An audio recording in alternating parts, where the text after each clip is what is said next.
Welcome back to another Saxton podcast. It's Tuesday, and we are a couple days away from life beginning again with college football slate on Saturday. How you doing, Deuce? I'm good. I am ready for this time of year. It's the best time of year for sports, in my opinion. We'll start with golf, FedEx, talk Ryder Cup, get into the college football preview.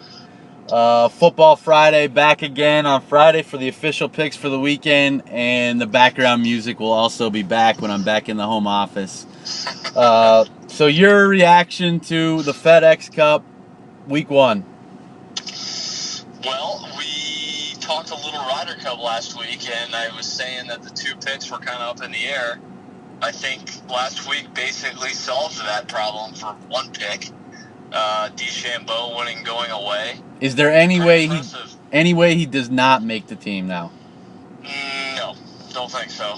I think there definitely was a path where he didn't make it, even though he was ninth in points, just because of his personality. There's no way, and you can't win the Memorial and in the playoffs and be left out. You had mentioned Finau's name, Kisner's name, Schauffele's name. Are those still the three vying for that last spot? I don't think so anymore. I think it's changed a little bit. Now, everything hinges on winning, right? If Kisner wins this week, he obviously goes to the front. I truly think this last pick they will make on who is the hottest. Finau finishing second last week. Clearly, he's in the driver's seat. I think a sneaky name to watch is Patrick Cantlay. He had a good finish last week. He's been playing well all year. He's one of those guys where he has that all-around game, that pedigree. He was a really good match play player in college. I think he's a sneaky name to watch out for. Knowing what we know about the U.S. roster, it seems they have 11 of the 12. Based on the whole entire year and whose game sets up best for both the Ryder Cup and the course they're playing, who should be that 12th pick? So the course is the tricky part of this equation. We don't know exactly how it's going to be set up. We have a hunch just on past Euro setups. We have a hunch based on Bjorn's comments about how his team would kind of want to set it up. You know, they have some tacticians on their team like Stenson and Rose, Casey possibly, but they have some bombers. Rahm loves to hit driver. Rory loves to hit driver. It would be interesting if they set the course up so narrow and the rough so thick that it took their best players' weapons out of their hands. You know, I think that's part of the equation that it's kind of hard to predict. Right now, I think Finau would be hard to pass up. He's a guy that, for as long as he is, and he is one of the longest out there, bar none, he's pretty accurate. He has this reliable go-to cut shot that I think is useful as a partner. You compare him with a lot of guys personality-wise. He's laid back. He's calm. Doesn't get too high or low. You know, he doesn't have a ton of experience, but he didn't go to college. He was in Vegas gambling, trying to make a living, playing without money that he didn't have. I think that's sort of an asset in this type of situation. So right now, I would say Finau. Did anything change on the Euro side? Nothing changed. I still think I have a hard time believing it's not going to be Poulter, Stenson, Sergio, Casey. You never know, but I think Casey is kind of the guy that needs to keep playing well. But as long as it's something, you know, he doesn't collapse, I have a hard time believing he's not the pick. Any big names that did not make it to this weekend? Not really. The Bubble Boy last week was Charlie Hoffman. He got through. The Bubble Boy this week on the number is Jason Duffner. You know, there's a bunch of guys in the 30. We cut it down to 70. So there's a bunch of middling names in there that need to have decent weeks. But last week, no one really of note that didn't get through. Anybody you're leaning towards or expecting to play well this weekend? Yeah, there's a bunch of guys that I expect to play well. We just talked about Paul Casey. I expect him to sort of show up after he's had a couple good seasons, a couple good events at this course. Knowing that he probably needs one more to make the team, I expect him to play well. Adam Scott's on a heater. He led the field in strokes gained putting last week with the broomstick, so I look for him to keep going. Rory has had some success here, 2 wins at TPC Boston, so he's a name that I look out for. And Patrick Reed has 3 straight top 5s here, so basically all the big names have played well here. I expect to see a leaderboard full of those big names this weekend. If you had to make a pick, your pick would be? I'm going to get a little sneaky. I was on Jordan Spieth's wagon last week, and he kind of popped and then blew up in the final round. I'm going to say Spieth does something this week. It seems like he continues to make those 1 or 2 big numbers. Is there something that you're seeing in his game or not seeing for those big numbers? I looked at some of the stats last week real quick. He was near the top of the field in both strokes gained approach and strokes gained putting. He just lost off the tee. I think he's really close. When you're hitting your irons and putting it well, usually for him that's the combo. He made your reference 2 big numbers. He hit it OB twice on a hard dogleg right hole. So something about that fade shot he doesn't like, but I think that's probably the easiest part of the game for those guys to figure out quickly. That should bode well for the U.S. heading into the Ryder Cup if he's rounding into form with his iron and putting game. 5 straight weeks now for Jordan Spieth that he has been positive strokes gained putting, so I think it's coming. Your worry factor this week about our plus 125 euro bet? We did a little bit of back and forth about some putting numbers for the teams. Some of the Euros were shockingly bad. That gave me a little bit of hesitation, but I'm still not. Some of the U.S. numbers I still think are inflated. I'm not going to be counting on DJ and Webb Simpson and Bubba Watson to be making putts in Paris come September. I think that's a fair assessment. So I still feel really good about where we're at, and I think we might get the opportunity to buy at that number again if we want. I think you're right. Any other golf notes? Don't think so. Well, let's move on to the pigskin. It feels good to be talking about it once again after 7 months of a hiatus. Let's hop right into the college football preview. What conference would you like to start with?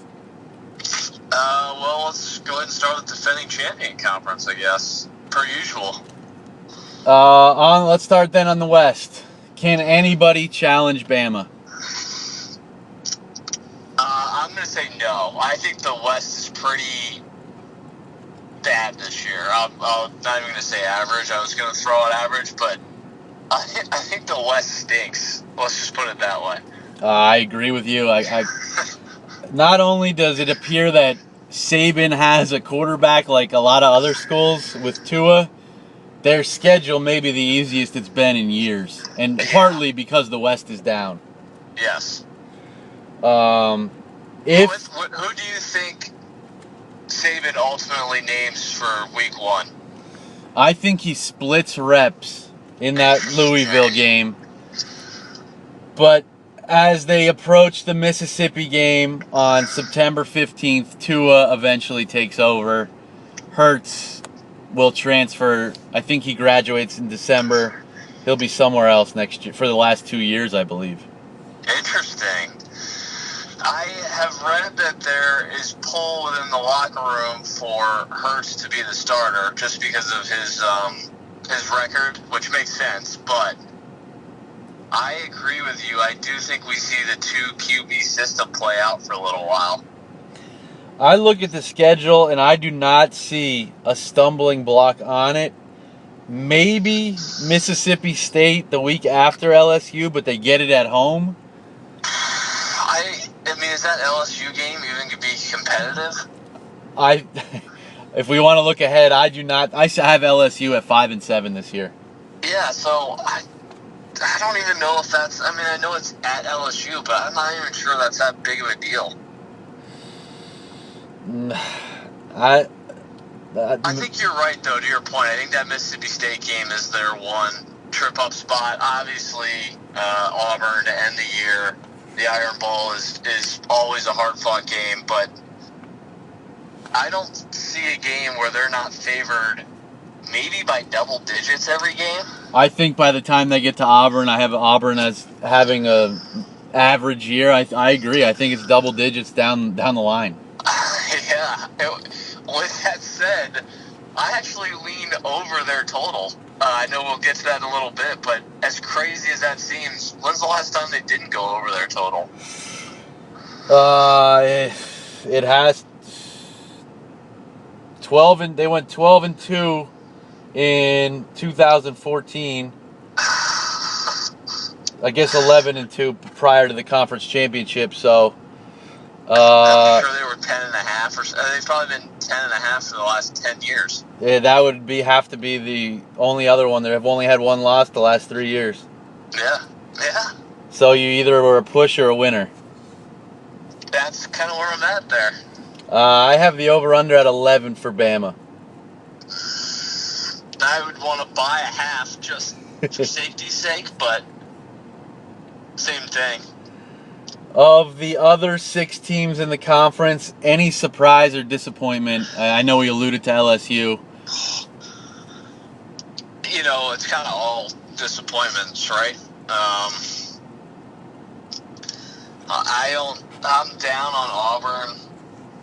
I think Jimbo's in a tough spot, although I do like him there long term. I'm down on LSU. Arkansas is rebuilding. No, I don't think there's any surprises. Miss State 8.5 over/under. Auburn 9, A&M 7, Arkansas 6, Ole Miss 6, LSU 7. We already alluded to Bama at 11. Of that group, any leans or likes? I want to lean under on Auburn. I want to. The schedule is brutal. I know. If they sustain any type of injury situation, I think they could be in a free fall. They go there. They get neutral site Washington. It's in Atlanta, so more of a home game for them, but still neutral. They go to Mississippi State, at Ole Miss, at Georgia, at Bama as their road conference games. Yeah, that's terrible. If they lose to Washington, which I think they will, I have a hard time seeing them hitting 9. Yeah, 9.5 is kind of the number I would want to go under on, if you can find that. Of that group, LSU under is my like. Under 7, that's another one where I like the 7.5, but I agree there. I'm assuming Ed Orgeron's on the clock. Yeah, I could see them quitting at the end of the year, the team. Yeah, interesting. And those last couple weeks are not easy. They October 6th at Florida, October 13th Georgia, October 20th Mississippi State, bye week before Bama, at Arkansas, Rice, at A&M. Yeah, I can see him quitting too. So I like LSU under. I like it. I'll put it to the side. We'll come back and make the officials at the end. Moving over to the East, does anybody challenge Georgia in the East? I don't have Georgia winning the East. What? Okay. I have Florida winning the East. I do. I have Florida at 10-2. I really like Florida. I really like Dan Mullen. I think he was a great hire there. Offensively, I think he finally gets that passing game going. They return a bunch of starters. 19 starters back. I think their talent is just as good as Georgia's. Georgia has a ton of great incoming freshmen, but they lost a lot last year. I don't think you can just... I know Saban does it, but I don't think you can just flip the switch that early. I like what Kirby's done. They had a great year. I don't know. I just think I like Florida to pull the upset here. Very, very manageable schedule for Florida as well. Yeah, especially when compared to Georgia. Okay, so let's go through Georgia's schedule. You tell me where the stumbling block is that I'm not seeing. Austin Peay. Well, I think I like them. I like Florida to beat them. I think they're both. I think that's their first loss, and just based on past seasons, I think depending on where Auburn is in their season, I think they lose to Auburn too. Okay. I have them beating Auburn in a revenge spot. I think at South Carolina early in the year is a little bit sniffy, tricky too. I agree with that. I think it's the second week of the year. That's I correct. think South Carolina is going to be feisty. I would certainly agree with that. I'll take a look, so I have it for Friday's pod to see if there's a look-ahead line. You may want to get it now. Yeah, I'm all in on that. Yeah, I agree there. Other than that, I don't see, the Florida game obviously is a toss-up, but Sure. other than that, I think I see that I have them at 12-0. Wow. So you like Georgia? I do like Georgia. I have Florida at 10-2, but one of those losses I have at Florida State. Gotcha. Okay. We'll get to that later, but I'm down on Florida State, so we just see a couple of games differently. You had mentioned South Carolina stumbling block possibly for Georgia. How do you see the rest of the year playing out? I was never a big Muschamp guy, but I thought he had a really underrated year last year with them. They played pretty hard, especially at the end of the year. They returned a bunch. I think their offense will be a little bit better this year. I think their schedule is very manageable. I know they played Georgia early, but after that, they kind of get a little bit of a reprieve, all the way to that Florida game in November. They got to go at Florida, at Clemson at the end of the year, which is tough. But in between there, they're home against Tennessee and A&M and Missouri, at Vandy and Kentucky. If they can win those quote-unquote easy road games, I think they can have a pretty good year. I have them at 7-1 going into that Ole Miss game on November 3rd. Crazier things have happened. If they beat Georgia, I think they could be that crazy, random, out of nowhere, undefeated team in mid-October. Anybody else surprising or disappointing to you from the Missouri, Kentucky, Tennessee, Vandy group? Lock for Missouri. I think we'll have his name in the Heisman watch if they can somehow get above 500. I don't love Missouri as a team, but I think he's really good. I think Tennessee's going to be terrible this year. I guess that's somewhat surprising, even though their number is going down to, I think it's dropped all the way to like 5.5 or something crazy. Correct. So, not that surprising, but that, for a program that me and you thought was one of the best jobs in the country, I think they're back to being a disaster. Over-unders on that side: Georgia 10.5, Florida 7.5, South Carolina 7, Mizzou 7.5, Kentucky 5.5, Tennessee 5.5, Vandy 4. Your likes or leans? Obviously, I like over for Florida. That would be my one big star. I'm on that as well. I did like Georgia, but I won't put a star next to that one yet.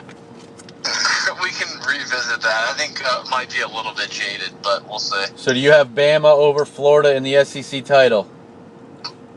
I do, yep. I have Bama over Georgia. Although I don't know what the value is for Florida, it may be worth taking a look. Georgia is plus 295 to win the SEC. Okay. There's probably at least some value in that. If either team, Florida or Georgia, just,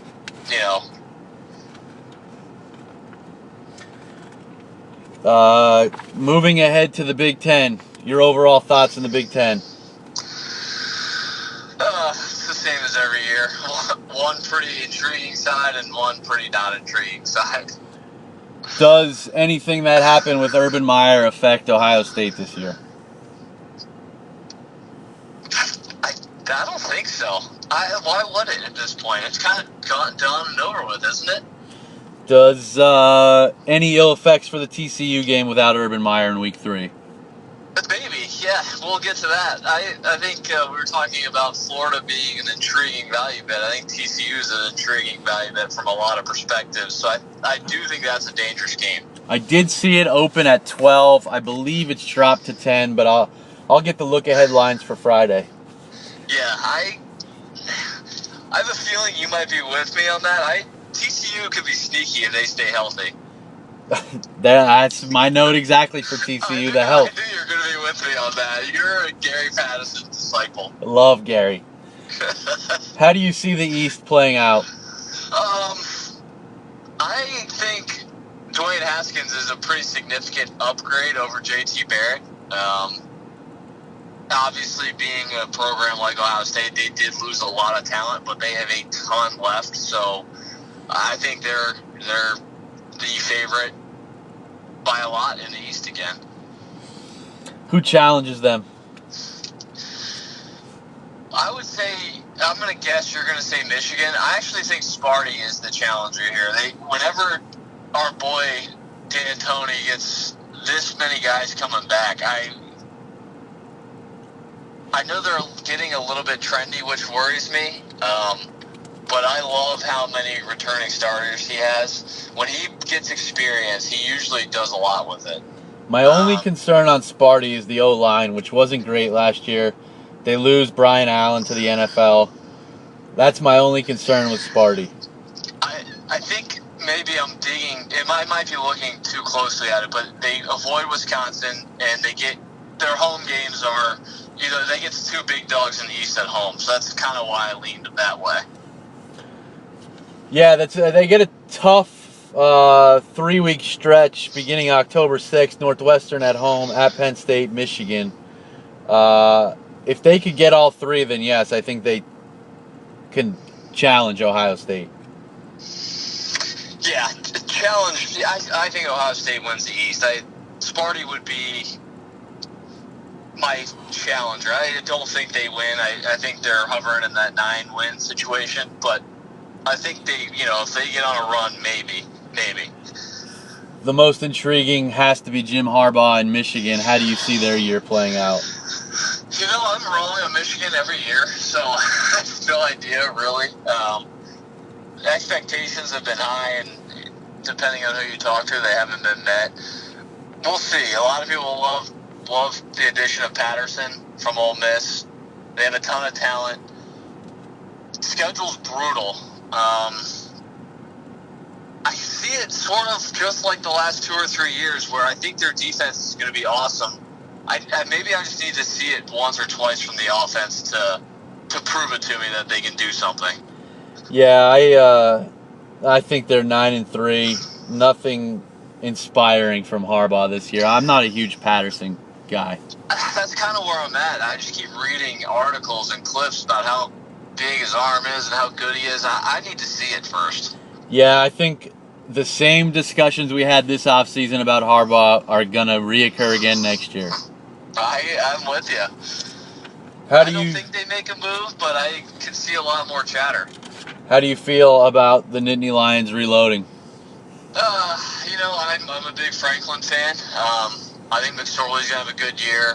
Barkley, obviously, is the big loss that everyone will talk about.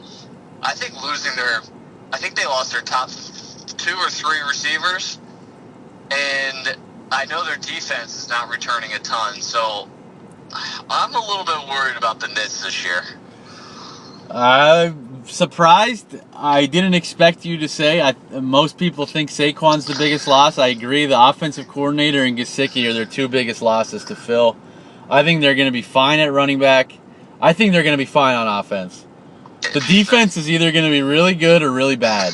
Yeah. Young and athletic, which means they're either going to cause a lot of havoc or they're going to give up a ton of points.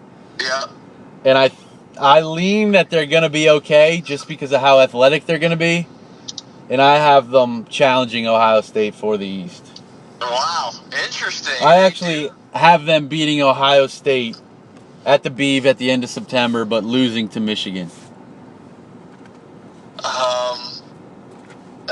Their schedule might set up. I know it's tough, right, from who they play perspective. But for dates and locations, I don't think it could get any easier for a big time team.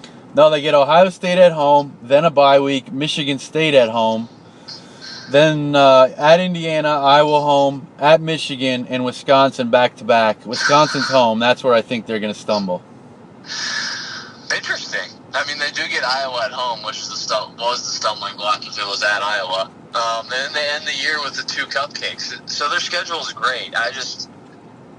And I know they've been good at home. I don't know. I think that defense is a little bit worrisome. A little more worrisome than I think you think it is. So the over-unders on this side: Ohio State 10.5, Penn State 9.5, Michigan State 9, Michigan 9, Indiana 5, Maryland 4.5, Rutgers 4. I lean Sparty over, Penn State under. I do not like or lean anywhere on this side. Those are just leans. I'm not pleasing the audience with either one. I have Penn State at 11 wins, but it's kind of a homer play. So I actually think they lose 3 games. I have Sparty and Michigan at 9 and 3, which I think 9 are good numbers. That's fair, yeah. On the West, anybody challenge Wisconsin, because I believe there is a challenger. So I looked at the West probably more than any other division in all of college football, staring at it, because I feel like Wisconsin's too obvious. I know if you like Jonathan Taylor, you might as well bet him now for Heisman, because he's going to have 4,000 yards by October 1st. I wanted to like Northwestern. Their schedule's pretty tough.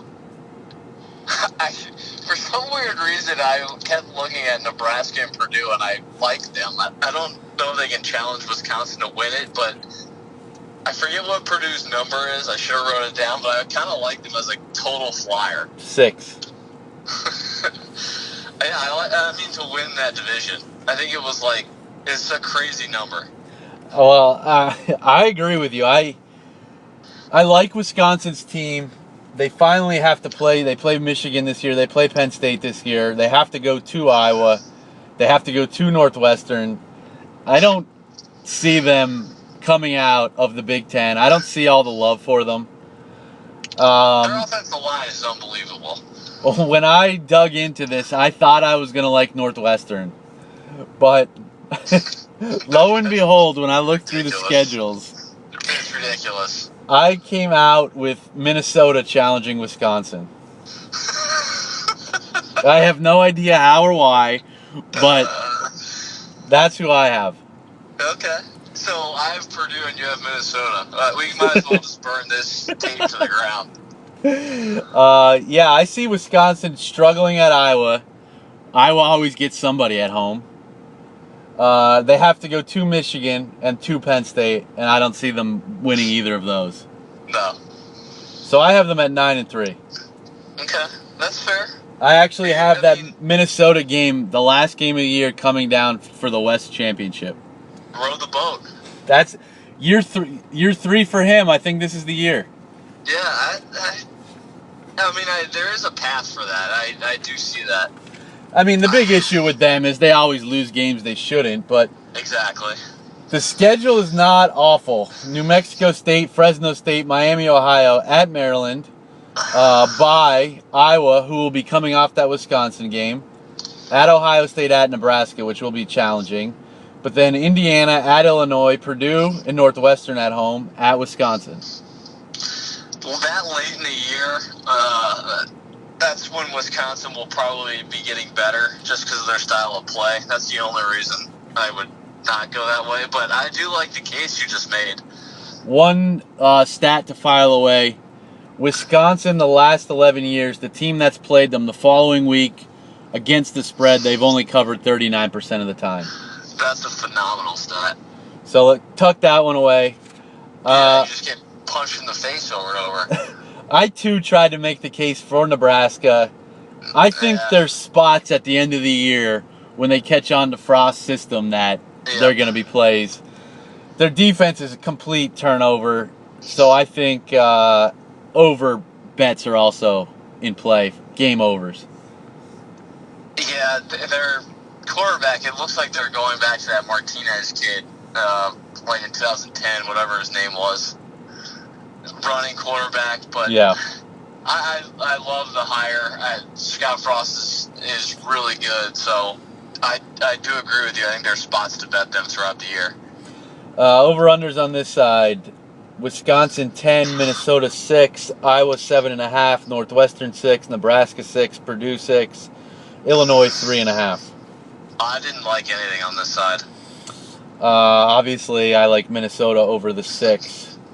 Obviously.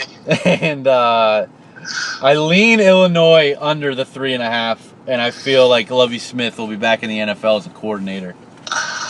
They had the youngest team in college football last year, so it can't get much worse. I just don't see any wins on that schedule, other than Kent State and Western Illinois. Those freebies? I don't even know if those are free wins. Well, if you don't get either of those, I don't see where they win in the Big Ten. Maybe at Rutgers or at Maryland. Oh yeah, I like them against Maryland a lot.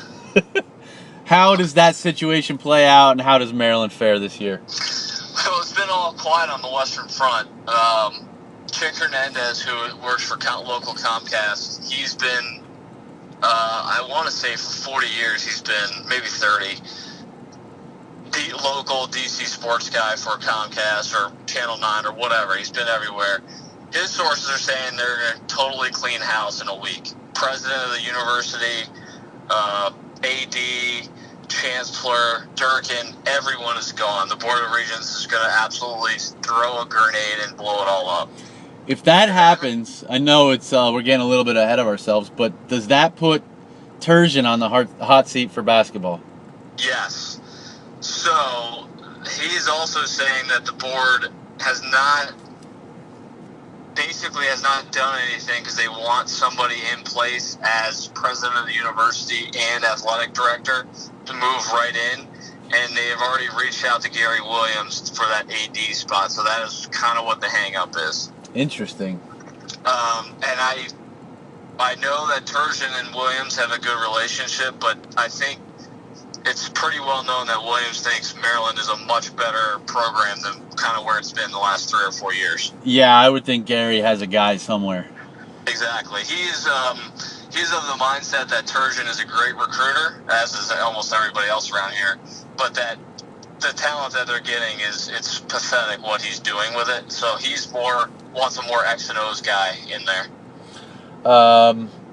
Do you see Durkin getting a job anywhere else ever again? That's a tough one. He'll get on a staff somewhere, but I don't see him getting a head job. Yeah, I agree there. I think it's kryptonite.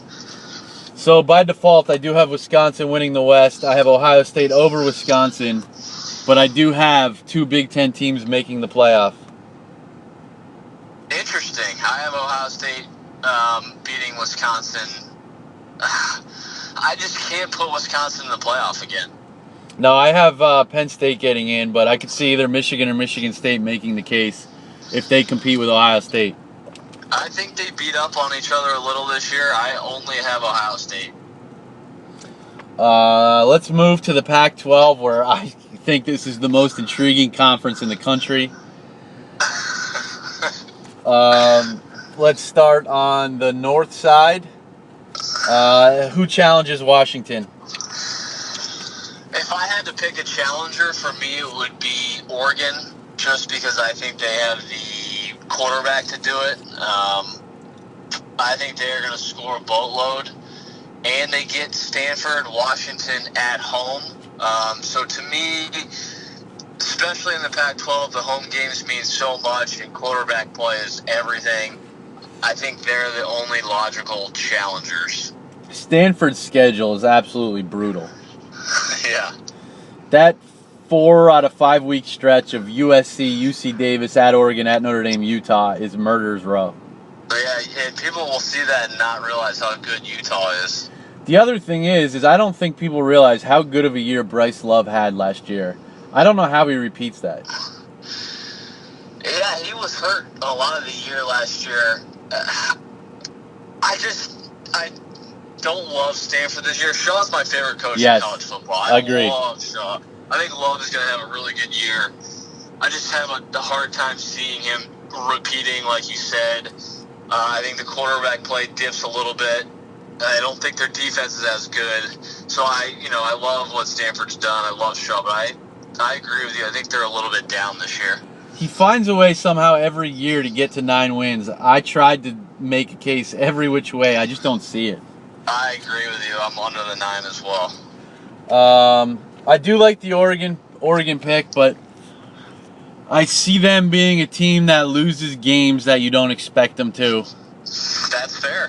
And probably shock somebody along the way. I don't see anybody challenging Washington. Yeah, that's, if I had to pick one, it'd be Oregon. I do like Cal. I think Cal has a really good year. Yes. They're returning a bunch of guys, but Washington, to me, is heads and tails above everybody. We have to do our due diligence and talk about our Beavers. Over under 2.5. Which way do you lean?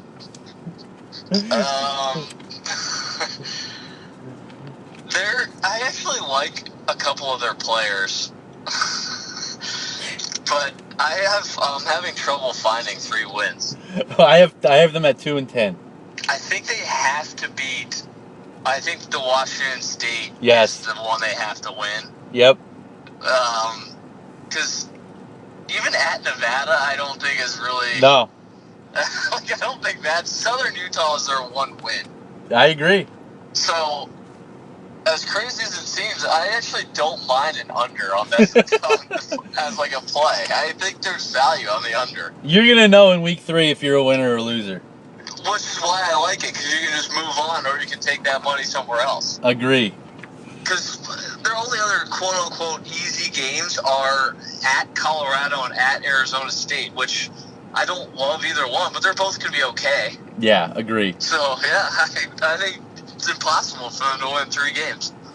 Washington 10.5, Stanford 8, Oregon 8.5, Cal 5.5, Washington State 6.5, and we talked about Oregon State already.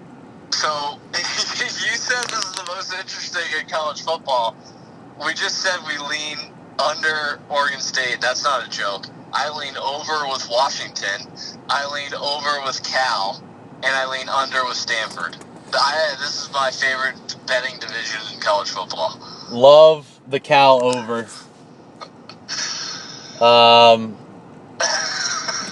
My Stanford, I think the number is good at 8. Oh, I have it at 9. That's why. Okay. I guess shop around. You find a number that you like. 8 is tough. 8 smells like a push. Let me look quickly through Washington's schedule. I have them at 11 and 1, but let me see if there's any other potential losses. Do you have them beating Auburn? I do. Yeah, that's kind of why I lean the over. If they don't beat Auburn, I think it gets a little tougher because they have at Utah, which I think that's my loss for them. At Utah, at Oregon are their other games that I think are pretty tough. Yeah, I lean over there. I don't like it enough that I would make it an official. That's totally fair. But I do love the Cal play. I have them at 8 and 4 with an over of 5.5. I like that too. Yeah. Here's the division that I think is very intriguing: is the South. Who do you have winning it? Who do you have challenging? Intriguing is in shitty or what?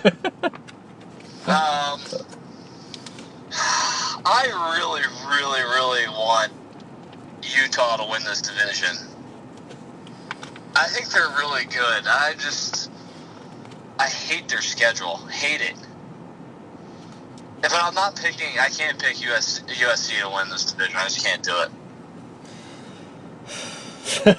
I agree. I have Utah. I wanted to make every case for them until I went through Arizona's schedule.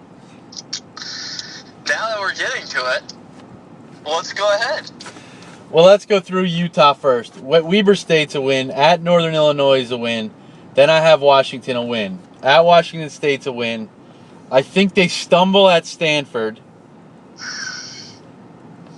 Arizona, Friday night at home, is going to be the game. Yeah. If they win there, I could see them losing to USC the following week. I think they go 1-1 there. Then at UCLA, at Arizona State, Oregon home, at Colorado, BYU. They should win those last 5. Their schedule's tough. I had them at 10-2. You have them beating Washington? I have them beating Washington, losing back-to-back at Stanford and Arizona. I have them at 3 losses. I just think they'll lose to either Oregon or Washington. That's fair. That's why it's tough not to pick USC, because USC avoid. I mean, USC's schedule is not that bad, I don't think. USC schedule, UNLV home, at Stanford. I don't think they beat Stanford this year. Oh, okay, so then maybe it's worse than I thought. To me, their actual key game is Texas. I don't have them beating Texas either. Oh, okay. Well, then let's just get out of the way, because I think they lose to Notre Dame. I think they lose to Utah. Agree on Utah. I have them beating Notre Dame. Okay, and I had them losing to either Stanford or Texas, one of them. I have them starting the year 2-3, losing at Stanford, at Texas, at Arizona on a. No, Arizona's a Saturday. I thought it was a Friday night, but I still have them losing at Arizona. I mean, now that I'm looking at it like this, November 3rd is kind of a sneaky hard game for USC.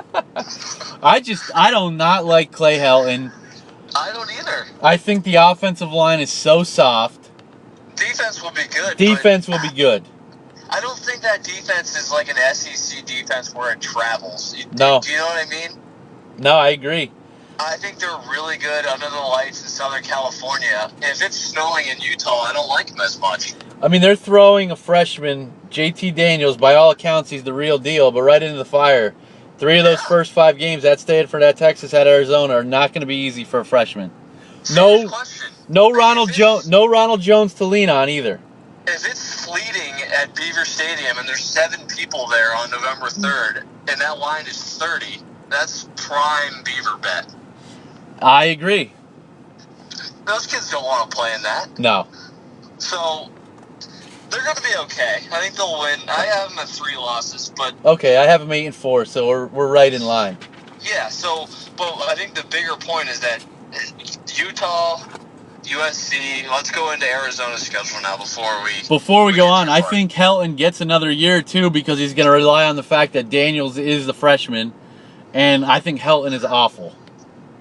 He got bailed out by Darnold last year, and Darnold wasn't even that good.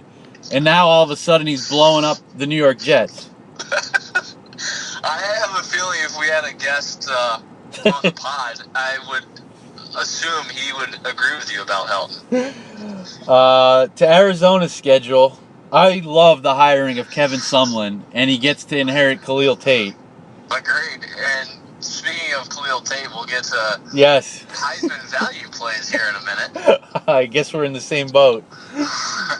And for the record, we had no conversation about anything prior to this podcast about college football, other than we liked a bunch of over-unders. That was about it. Only combo we had was I said I have too many likes, you're going to have to talk me down. Agree. So their schedule is BYU at home, at Houston in a revenge spot for Sumlin. Win. Southern Utah. Win. At Oregon State. Tricky, but win. USC at home. I think they win that game. I agree. Cal at home is going to be tricky. Yeah. After USC, followed by at Utah. I have them losing at Utah. At UCLA. Win. Oregon, home. See, this is the one where I struggle with. I think this is a huge game for them, this Oregon game. Okay. And then Colorado at Washington State, Arizona State to end the year should be 3 wins. Yeah. My stumbling block, I think they lose at UCLA. You know what's weird is that before we even started looking into this, I really wanted to like UCLA this year. Obviously, Chip's a home run hire, especially there. They might have packed it in by then. Their schedule's so hard. I think they get better as the year goes on, and there's going to be some spots towards the end where they're going to be value dogs. Man, they play murderer's row. If they stay healthy, I would agree with you. So to me, actually, I have them 11-1, but I could see 10-2, 9-3 now that we dug in a little bit deeper.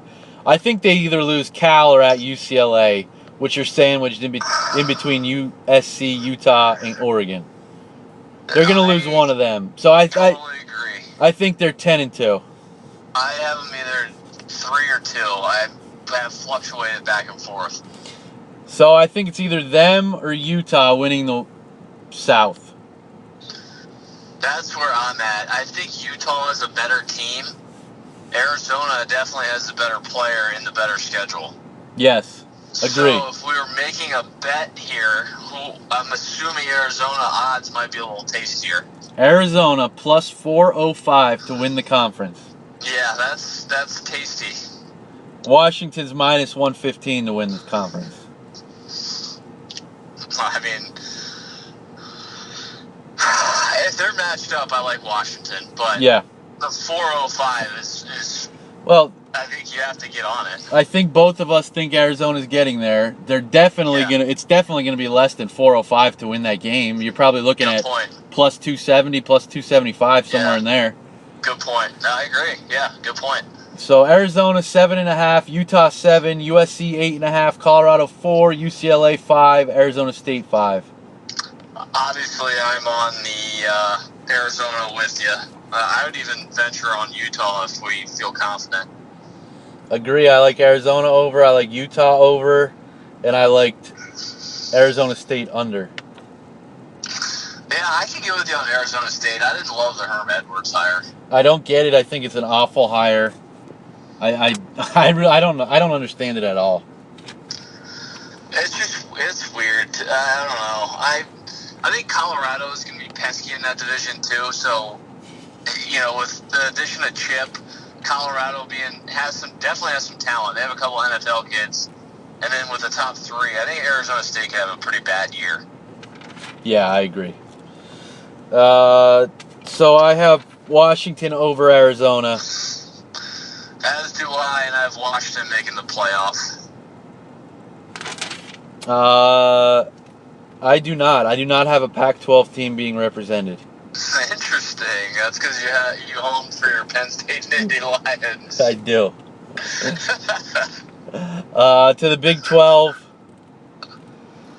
Who challenges Oklahoma, or do you have somebody else other than Oklahoma winning this? I have Oklahoma winning. I think people are overstating Baker Mayfield's departure. I think it is big, but I still think they win this division. But I think TCU is the challenging team. Okay. I wanted to like TCU to challenge them, but I just couldn't find enough wins on the schedule. I hate how young TCU's quarterback is, and I don't love how their schedule sets up. But if there's a big if, because in years past we've liked them and they've gotten hurt. If they can stay healthy on defense, I think their defense could be one of the best in the country. Those last 3 games are what I couldn't find enough wins at West Virginia, at Baylor, Oklahoma State at home. See, I think they win those games. I didn't like the Ohio State-Texas back-to-back with the young quarterback. Yeah. Maybe I'm just down on West Virginia and more specifically Oklahoma State. I think Baylor has a good year. But those 3 games don't scare me as much. I have Texas at 9-3, but I don't think they're a legit challenger to Oklahoma. God, Texas is like Michigan to me. I can't figure them out. Texas has not won 9 games since 2012. That's pretty surprising. And they had 3 of the last 5 years are losing seasons. Where does Texas rank right now? If you are a head coaching free agent, you can pick at school. Where would Texas rank? It has to be still number 1. Wow.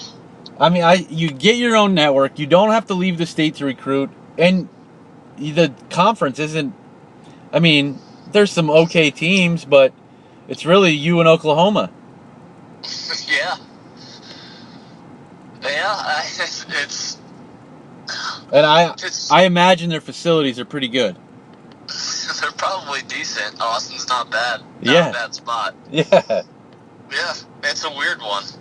I mean, I think Herman is the right guy, but it's weird. If they get any consistency out of their quarterback, I think they will have a good year. Yeah, I agree. I think they're going to have a better year this year than they have in the last couple of years. A Herman stat for you: he is 21-1 against the spread as a dog. We played that a couple times last year, I remember. We did. I'm That's hoping unbelievable. that they're a home dog against USC. Oh, that would be amazing. Yeah.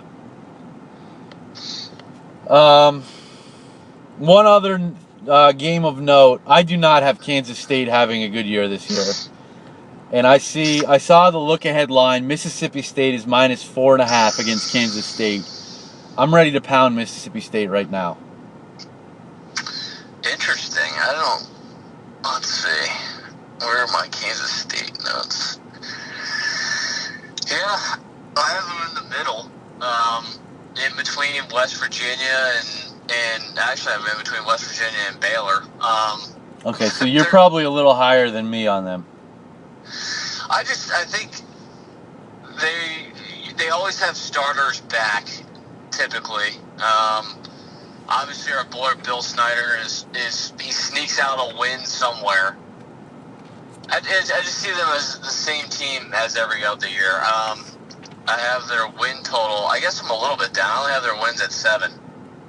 Well, I have their over/under at 6, Oh. but I have them at 4 and 8. What? I do. I had them beating South Dakota State, UTSA, Oklahoma State, Kansas, Texas Tech, and Iowa State. I have them losing that middle stretch. I have them losing at West Virginia, Texas, at Baylor, Oklahoma State, at Oklahoma, and at TCU. So you're higher on Oklahoma State than I am. I think they're going to be bad. I tried to find losses on the schedule, but I couldn't. I just don't. When you lose your top 2 offensive players, I'm out. I like Gundy. I don't know if he can reload this quick. I actually have them starting 8-0. What? Who's the loss in the first part of the schedule? Missouri State, South Alabama, Boise State. No way. Texas Tech, at Kansas. All right.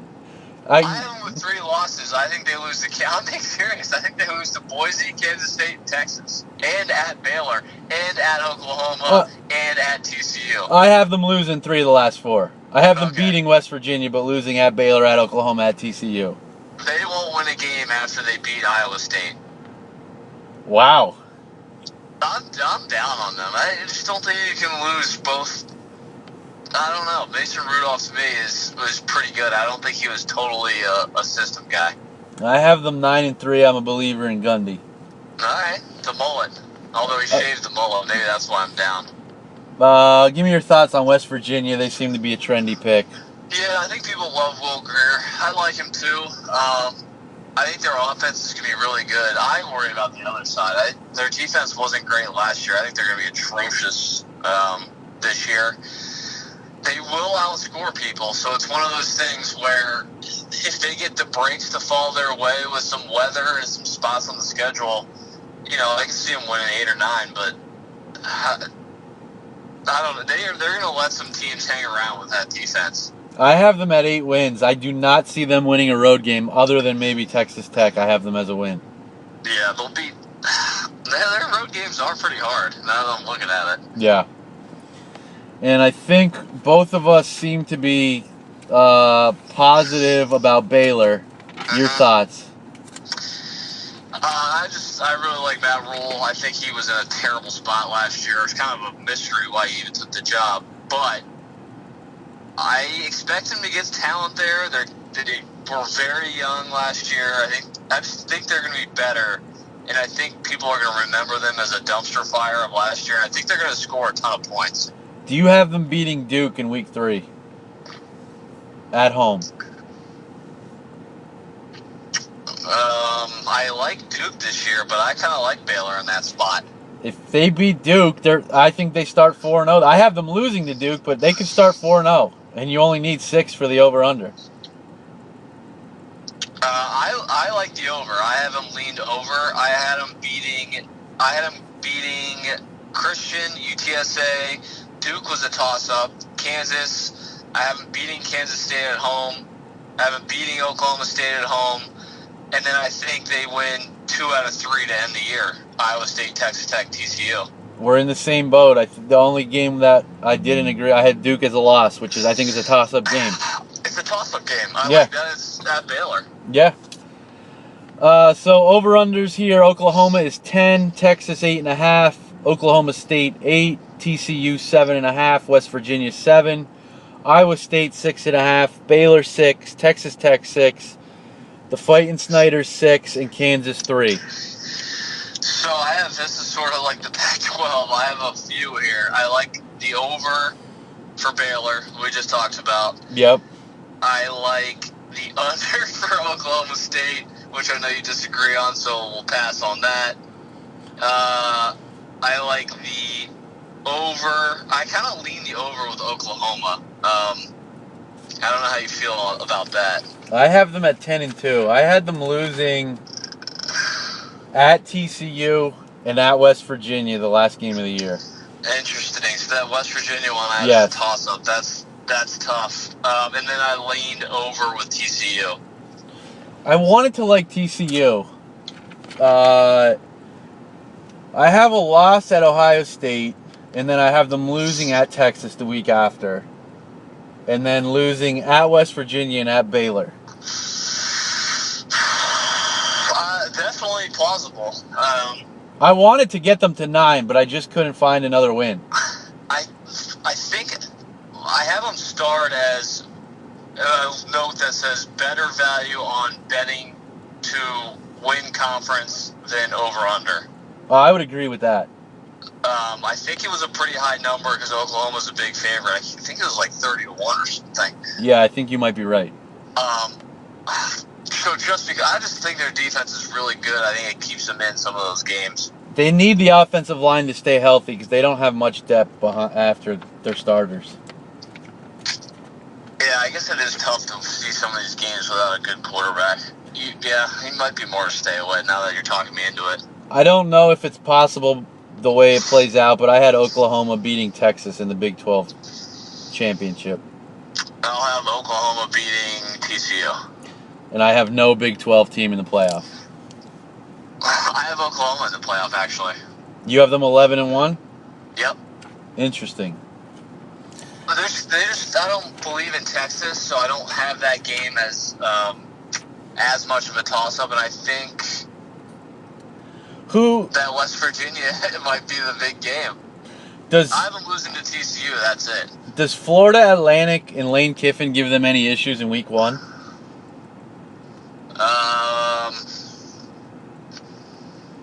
That's an interesting question. I had to gloss right over that.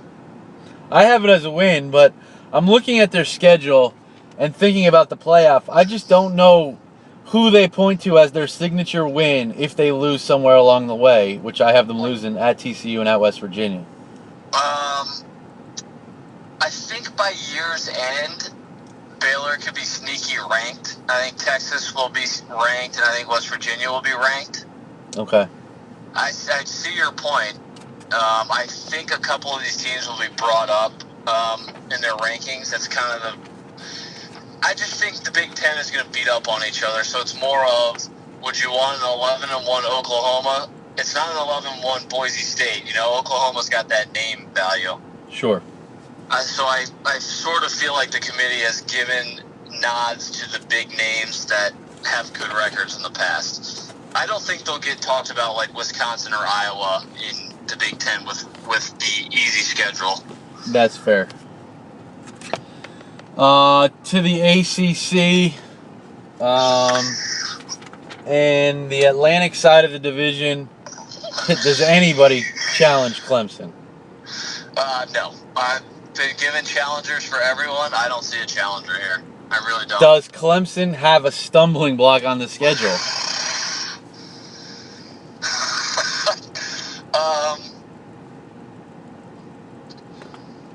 I don't see a game where Clemson is not favored by at least 10.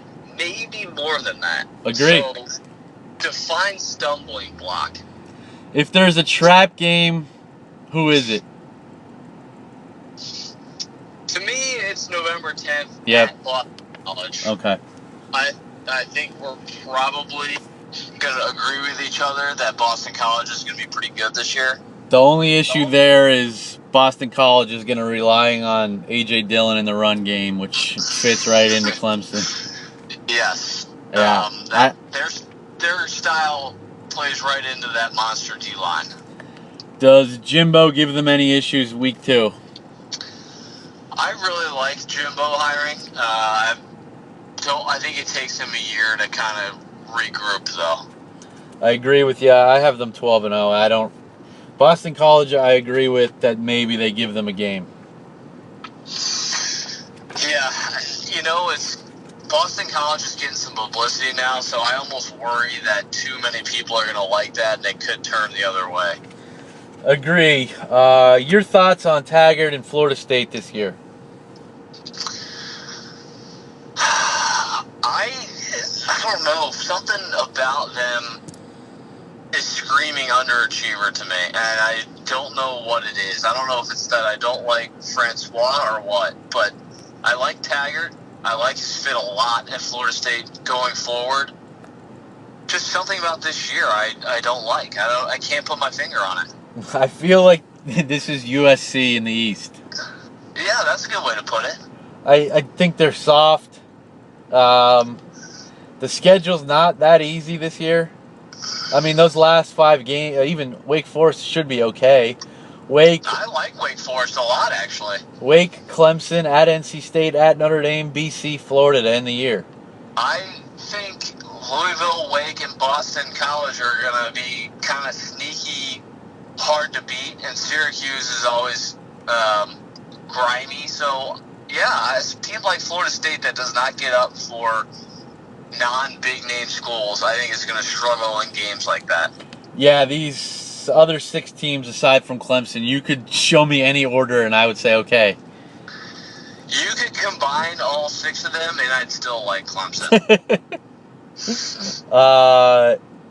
Over-unders, Clemson 11, Florida State 7.5, Boston College 5.5, Louisville 7, NC State 7, Wake 6, Q 6. I have 2 likes, and they're actually pretty strong. I like BC over, and I like Wake over. I had Wake right on the number. I liked BC over, and I liked Clemson over. Yeah, I like Clemson over, too. I thought that was obvious. All right, I'll star those 2. I could see the case for Wake. I don't know. I kind of like their team. I agree. I could see the case for them. It would be more of a lean than anything for me, though. Yeah, I think I probably stared at them long enough where it turned into a like. And then the coastal side of this division, I feel like it's going to be a toss-up similar to the 2 through 7 on the Atlantic side. I think it might be a toss-up 1 through 7. Who wins the Atlantic? Or, I'm sorry, the coastal. I guess Miami. I don't feel good about that, though. Their defense is going to win them the side. The 2 things that worry me about them is they got so many turnovers last year. I don't think you could repeat that. And that Berrios kid bailed them out so much. Yeah. And that quarterback blows. You don't like Malik Rozier? Blows. I don't like him either. I think their defense wins them games again, and I'm sure they'll have some athletic running back. I think it's more of an indictment that I don't love Vontek, Pitt. I like Duke, but they're not going to win the side, and I hate the other team. So it's just sort of a default, I guess. Who do you have challenging them, or is it everybody? Yeah, I think it's a combo. The teams I have crossed out, I have Georgia Tech and North Carolina crossed out. I think Virginia might win a couple weird games. And then Duke, Pitt, Vontek I have as the 3 quote-unquote challengers. Well, then we have flip-flop Pitt and North Carolina. I think Pitt is going to be awful this year. Worst team in this division. Interesting. I think Carolina might be. I have Carolina at 8-4. Oh my God! Really? I didn't want to do it, but I think they have an okay year this year. Man, I don't know. I mean, maybe, I don't like. I think I just don't like this side at all. Yeah, where agreed. I don't know. I don't see them winning many games. What do you think about Virginia Tech this year? I think North Carolina goes 3-9. I'm being serious. Then we definitely have them and Pitt flopped because I have Carolina 8-4 and Pitt 3-9. I guess Vodtech is the team. I don't like them. I'm not a huge Josh Jackson fan. He's the one that's going to have to take that step forward for them to actually contend, I guess. Yeah, I think this is a team that there's going to be some value on them at the end of the year. I think they're going to get better as the year goes on. That's fair. Their defense is not going to be as good as it traditionally is. Their offense should be better. They're one of those influx teams. I still like the coach. To me, it's the quarterback. Is he going to be good or not? Yeah. How do you see... we'll dive deeper in it on Friday, but who do you like in the first game, Vatech, Florida State? I don't know. I really don't. Just stay away from me. I have no idea. Any loves over-under on this side? No. Okay. I actually lean Miami under. I would lean Miami under, North Carolina over, Pitt under. Man, I wish I could see a little bit. I actually would lean Vatech under, too, if I had to make another pick. Yeah, 8.5 I think is a good number. I think that Notre Dame game decides if they hit the over-under or not. Yep, I agree. And obviously, I think I like Notre Dame in that game right now. You have Clemson making the playoff, obviously. I do. I have them over Miami. Clemson minus 120 to make the playoff. I think there's some value on that. Definitely some value there. That's ridiculous. Yeah. Even if Kelly Bryant gets hurt, they're still making the playoff. Agree. I almost think their backup's just as good. Trevor Lawrence, yep. Yeah, exactly. He's the number 1 or 2 player in the country, depending on what you looked at. And lastly, the team that won't join a conference because who knows why, the Irish. How do you see their year playing out? We've talked about this team a little bit privately. I think we're both in agreement that their schedule is so easy, and they're catching teams the right year. I think they go over, and they're actually in the combo this year. For real. What? I'm trying to find their over-under right now. One I didn't write. Look, I had it at 9.5.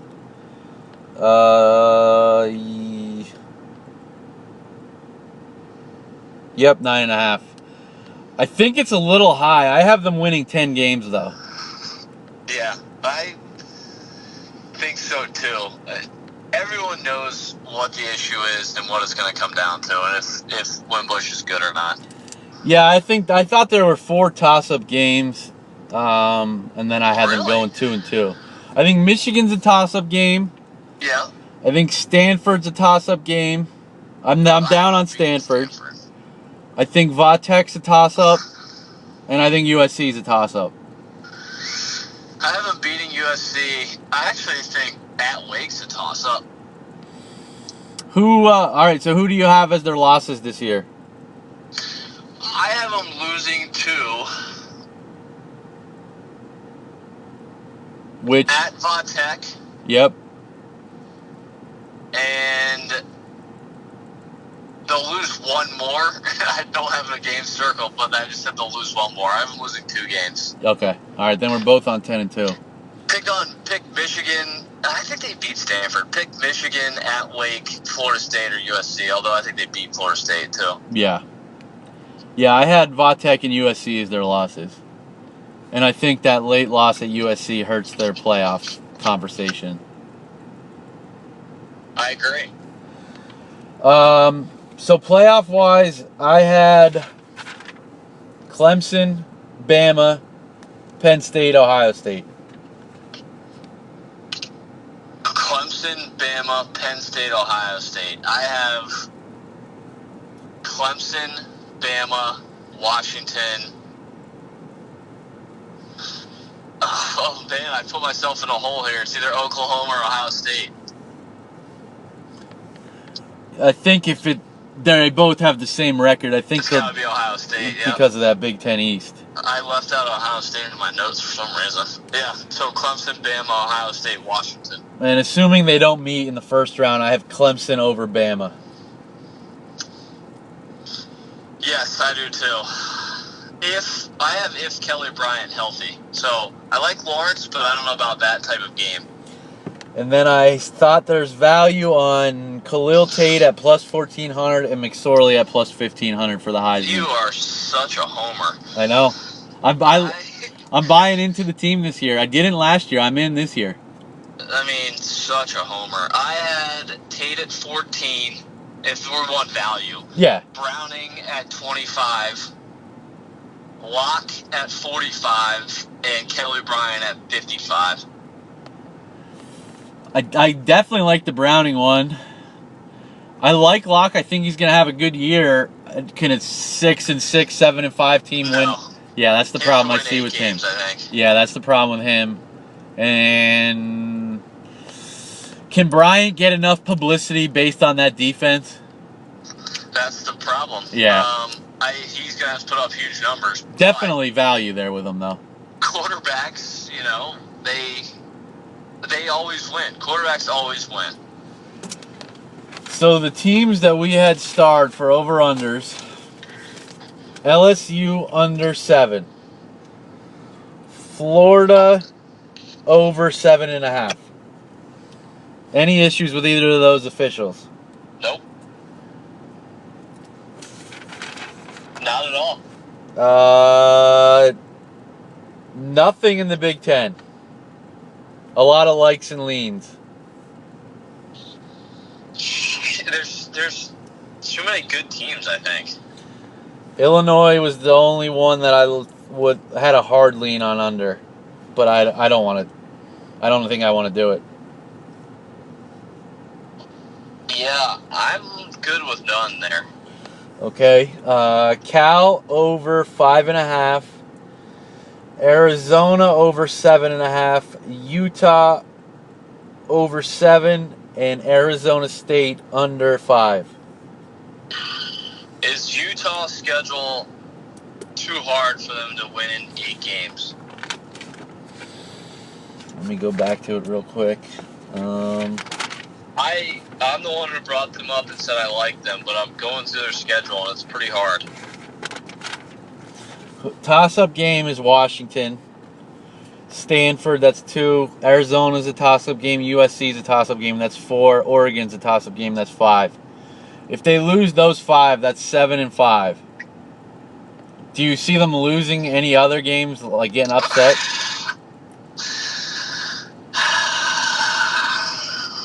Not really, but you never know. And they're probably going to win one of those games, so I guess I'm okay with over 7.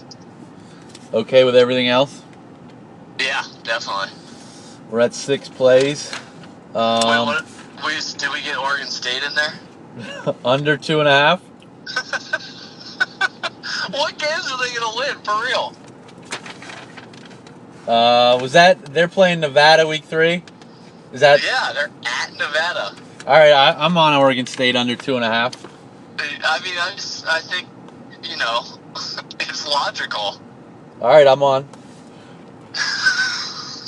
A sprinkle on Arizona plus 405 to win the conference. Yeah, that's probably not one of those unit bets against a record. No, just a sprinkle. I think that there's definitely smart value there. In the Big 12, Baylor over was the only one we agreed on.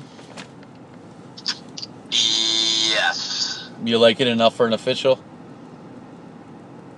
I think so, yeah. Over 6.